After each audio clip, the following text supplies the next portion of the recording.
saying things, putting a beeping horn, and again, trying to lie about my condition and everything. But here's the deal. He's going to talk about his invisible... My lawyer has advised me lawyer. to not mention this person's name, to not talk about anything when it comes to this person, because we are involved in something serious. Pop that beer can, more important. I know you all think, oh, John's always suing people. Well, I sued Sharon Stone. He's still talking about and that? I won. 25, 30 years later? Come on. And I lost. But George Carlin's family won for the exact same No, it wasn't the thing. exact same. It had nothing to do with you. This one is not nearly as difficult to prove as the SiriusXM. So I'm not going to mention this person's name. He's making all of these false allegations, but they'll go into the...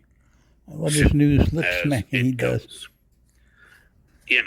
And like that, just a lot of lies, claiming I'm an anti-Semite because I drive a Mercedes. Oh, God. So here we go. We have John Edward Melendez at Sugar Bush Cantina in California. This is exclusive video that Rocco got of John leaving. Habitat. All right. Okay, so there's John walking. He's waving to a car. Where is he? Oh, this is the valet. Oh, okay, so I guess that's a valet guy. Look at John. He takes that wallet out, or whatever he has, and everything flops on the ground. Now, people may say, well, that's an indication that he's drunk, and yes, it could be. That's an indication that he is intoxicated using some form of narcotics. Yes, it could be. But I will defend John here. He is just very unorganized. And to me, while those are valid indicators, this is just consistent behavior of John being extremely unorganized. Oh. That's probably my MGM Gold card that he just dropped and failed to pick up. You do forget sometimes how tiny John is. He lost those cards last week. Such an idiot. Oh, look at that walk. Yeah, that's a drunk walk. I don't know. That's their opinion, not mine. John, you got a club foot or something? Your foot fall asleep? Well, so there it is. John really does hate Jews. He drives a Mercedes. For those of you who don't know, Mercedes has a torrid, horrible history of torturing Jews to make their products. Torturing Jews so that they can make extraordinary profit. The fact that anyone, unless you really hate Jews, drives a Mercedes is beyond me. There's proof that John does own a Mercedes-Benz. Mercedes-Benz then resorted to forced labor. These forced laborers were mostly prisoners of war and abducted civilians from Eastern Europe. They were detained in concentration camps and subjected to inhumane living conditions. From there, they are loaned out to companies in exchange for money. There's no proper accommodation, clothing, nourishment, or even rest for these workers. Every day, many died from severe malnutrition. By 1944, it had solved its labor problem by boasting over 63,000 workers. Half of those John Edward Melendez were Jews that were enslaved. Fast forward a few years later, and you're boasting about purchasing a product from this company is an absolute disgrace. Unless, of course, you hate Jews. And John knows the history. I believe he does. Otherwise, he would get rid of that pro-Nazi, anti-Jew vehicle straight away. So if you look at the tire, they're claiming that John either ran something over, ran somebody over. I don't have any proof to establish that, but clearly there are some remnants of someone, a person, an animal, something on the back left tire. It could be a dog leash. It's hard to tell. I can't say definitively what John hit or what the hell was actually on that wheel, how it got there. But either way, something is there.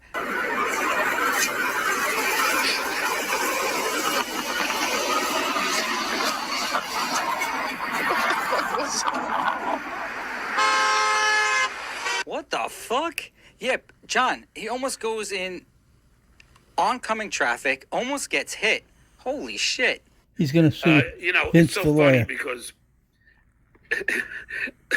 one of my best friend's rabbis drives a Mercedes. It's like, you're going to go back 80 years ago and 60 years ago?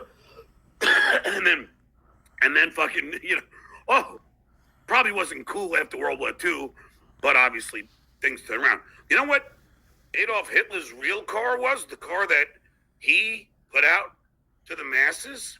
The Nazis created the Volkswagen. So I guess according to this person, you got to be some kind of anti-Semite if you drive a Volkswagen. Now let's get a little further.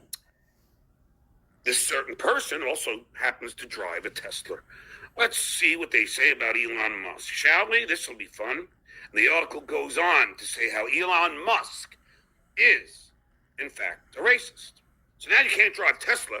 You can't drive Volkswagen. Well, come on. The whole time you were on Howard Stern, a Mercedes. you were putting down blacks how about a Ford? and Jews. Nothing wrong with all Ford, the time. right?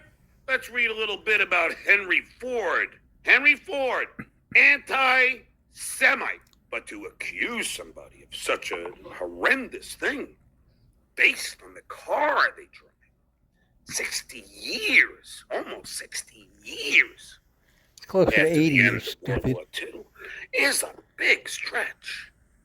Skull! Message to you. How far have you fallen? Now, I'll be honest, I've never made the kind of money that you made. I mean, I made a lot of money, but not to the level you have.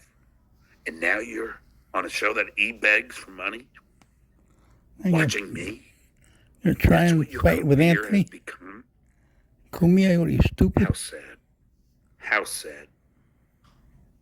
Skull! That's the only thing you're good at. Opening beer cans. 10 mark.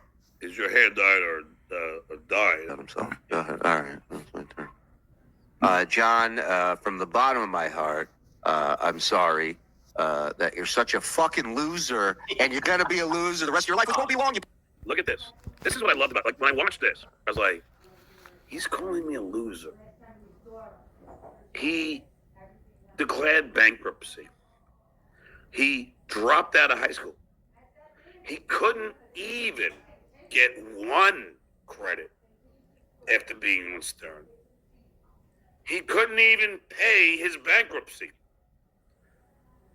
He's homeschooling his kid when you're not allowed to if you didn't graduate high school. So it must be for the behemoth, his wife. Not true. So I ask you, he's calling me a loser? The Adventures of Horace Miskinowitz. And it was my friend Mikey Stein. It was fucking, I shot it. I had ideas, and it was actually kind of, I should show one day, but the shots were very innovative. And after I showed the film, high I got school? an A on it, of course. Or junior high? And the students were like, how'd you know to put the camera here? How'd you know to do that? And like, they were asking me questions while after you show the film, like, you just took questions. And kids were like, how'd you know? What gave you the idea to put the camera low there? And what gave you the idea to, do this? And I was just like, he's a director because I now. wanted to do that. And I was in love. Then everybody was asking me to be in their films because I was funny in fucking film. Like, on a stage, I was funny. Then I was in everyone's films. Junior And I high. said, you know what, I can do this. Junior high. Thank you, Peter Sprinkle. Even though you're an asshole and you choose to be an asshole, all that is true. Thank you. Broke Lee. At least I got one Lee. You two think we stupid. We know Legend is That's Brock like Lee. Brock Lee. And I got brothers. Everyone You you've and ever Legend go connected all the with. way. First of all, Legend Can't is wait not to get away Brock Lee. from you. Legend is one of the nicest guys I've met. I forgot. Mario Fingernail, thanks to us. John Block Me. I'll have a cool pic of you from AC. Listen, nobody's blocked. This guy inconsistencies says he's blocked. There is nobody blocked. Okay, come on, you're welcome.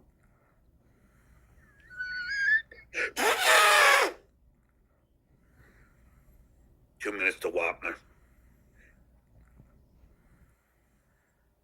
All right. Kelly Green, thanks for Fiverr.